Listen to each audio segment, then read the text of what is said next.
مور راته پښتو ژبه ښودلې ده او ځکه لکه مور راباندې ګرانه ده. زما پښتو زما سرمن ده، د نورې ژبې د لباس په شانتې دي. چې ژبه سپکه کړي سپکېږي هغوی، چې ژبه ورکه کړي ورکېږي هغوی. انګریزي ده که فارسي که نورې ژبې چې مې غوږو لره ورسي پښتو شي. خوب هم چې مونږ وینو نو مونږ به پرې خپله ژبه کینو.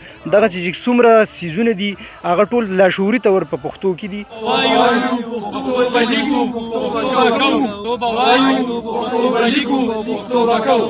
چې ژبه سپکه کړي سپکېږي هغوی، چې ژبه ورکه کړي ورکېږي هغوی. بسم الله الرحمن الرحیم. قدرمنو کتونکو، زه یم بلال سردار خان، تاسو ګورئ ملکن ټي وي. دا وخت راغلی ما د ګورنمنټ پوسټ ګریجویټ کالج درګۍ د کمپیوټر ساینس څانګې ته څنګه چې تاسو ته پته ده نن 21 فروری ده او په 21 فروری په ټوله دنیا کې د مورنیو ژبو نړیواله ورځ لمانځلی کیږي او زمونږ مورنۍ ژبه پښتو ده. د پښتو په مناسبت سره د کمپیوټر ساینس د څانګې زده کوونکي راسره ولاړ دي. دوی به خبرې کوي د مورنیو ژبو په د نړیوالې ورځ په حوالې سره.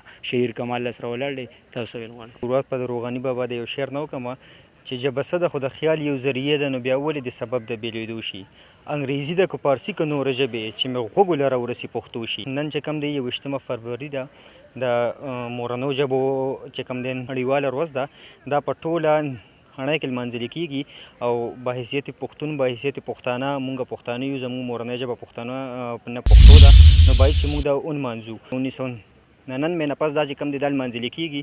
مونږ به بحیثیت پښتون بحیثیت پښتانه چې زموږ د ژبې دپاره څه وکړو، چې زموږ ته چې کوم دی بیسیکلي دغه شي تعلیم چې کوم دی زموږ په ژبه کې مونږ ته راکړلی شي. نور چې مونږ لیک په خپله ژبه کې وکړو، لوست په خپله ژبه کې وکړو، لکه د نورو ژبو په نسبت خپلې ژبې له ډېر وخت ورکړو، خپلې ژبې له دغه وکړو، پرمختګ وکړو.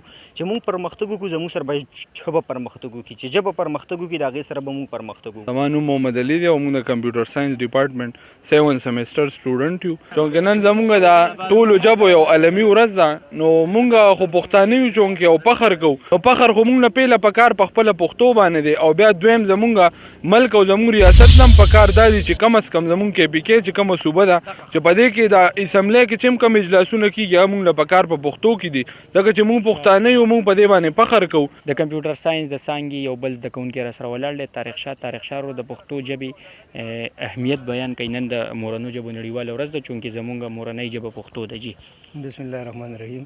څنګه چې شهیر کمال ورور خبر وکړه، محمد علي ورور خبر وکړه، د پښتو د ټولو مورنیو ژبو نن نړیواله ورځ ده.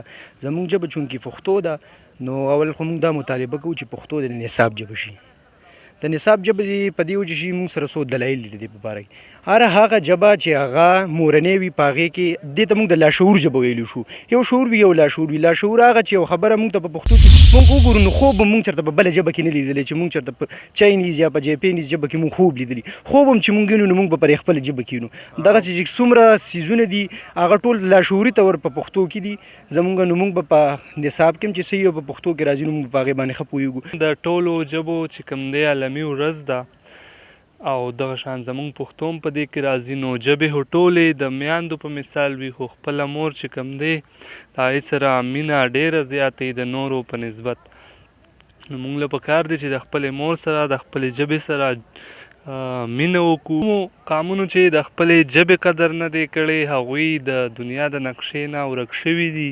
چا چې د خپل کلتور قدر نه دی کړی هغوی په دنیا باندې نه دي پاتې شوي. نو که چېرته موږ خپله ژبه خپل کلتور د ځان سره یو ځای نه بوځو، مخ په وړاندې هغه نه بوځو، نو موږ به هم دومره ټایم به هم نه وي په دنیا باندې. نو د خپلې ژبې سره مینه وکړئ، د هغې قدر وکړئ او پښتو باندې فخر وکړئ، دا زده کړئ، دا ووایئ. والسلام. پرویز شاهین صاحب به زه دلته کې کوټ کوم هغه وایي چې ټولې ژبې چې کوم دي دا د خدای پاک آیاتونه دي. ژبې چې کوم دي دا د خدای پاک آیاتونه دي. نو په کار دا چې موږ ټولو ژبو ته احترام ولرو، او ژبه چې کوم دی نو دا یو د اظهار یو وسیله ده. موږ د ژبو په دغه باندې کرکه ونه کړو او موږ د خپلو ژبو دغه وکړو، د پښتو ژبې چې کوم دی موږ اهمیت باندې خبرې وکړو. کم سے کم موږ د هر سړي سره نن موبایل دی چې کیبورډ خو د پښتو انسټال کړو که نه، په هغې باندې د پښتو خبرې وکړو، په هغې باندې کمنټ یې په پښتو کې وکړو، په هغې باندې. او په کار د پښتو ډپارټمنټ له چې په څومره یونیورسټو پوهنتونونو کې پښتو ډپارټمنټ وي، پښتو څانګې وي، هغوی له په کار چې په دې ورځ د پښتو په اهمیت سره پروګرامونه جوړ کړي او خلک د دې د اهمیت نه خبر کړي. وایي اغیار چې د دوزخ ژبه ده، وایي اغیار چې د دوزخ ژبه ده، زه به جنت ته د پښتو سره ځم. زما پښتو زما سرمنده د نورې ژبې د لباس په شانتي دي دا څنګه چې د کمپیوټر ساينس د څانګې تاسو دا زده کوونکي ویلي د مورنو ژبو عالمي ورځ دلته په ګورنمنت پوسټ ګریجویټ کالج درګۍ کې دلته کې ونمانځله خپل رور بلال سردار لور کې اجازه د الله په امان